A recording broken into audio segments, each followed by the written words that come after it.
নবীজি যখন রাগান্বিত হতেন নবীর চেহারা রং বদলে যেত, লাল বর্ণ ধারণ করত। ফাকাআন্নামা ফুকিয়া ফি ওয়াজিনাতাইহি হাব্বুর রুম্মান, মনে হতো যেন নবীজির মুখমণ্ডলের মধ্যে বেদানার রস ছিটিয়ে দেওয়া হয়েছে, এমন লাল টুকটুকে হয়ে যেত আল্লাহ নবীর চেহারা। নবীর চেহারা ওরকম রক্তিম বর্ণ ধারণ করলো।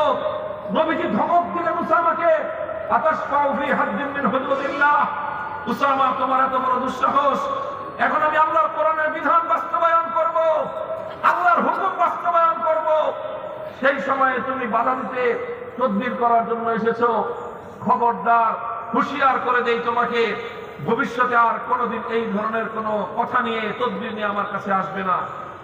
আল্লাহ নবী উসামাকে ধমক দিয়ে বুঝতে পারলেন শুধু উসামাকে একা ধমক দিয়ে তো কাজ হবে না, কারণ বিষয়টা তো শুধু উসামার একার নয়, এই বিষয়টার সঙ্গে আমার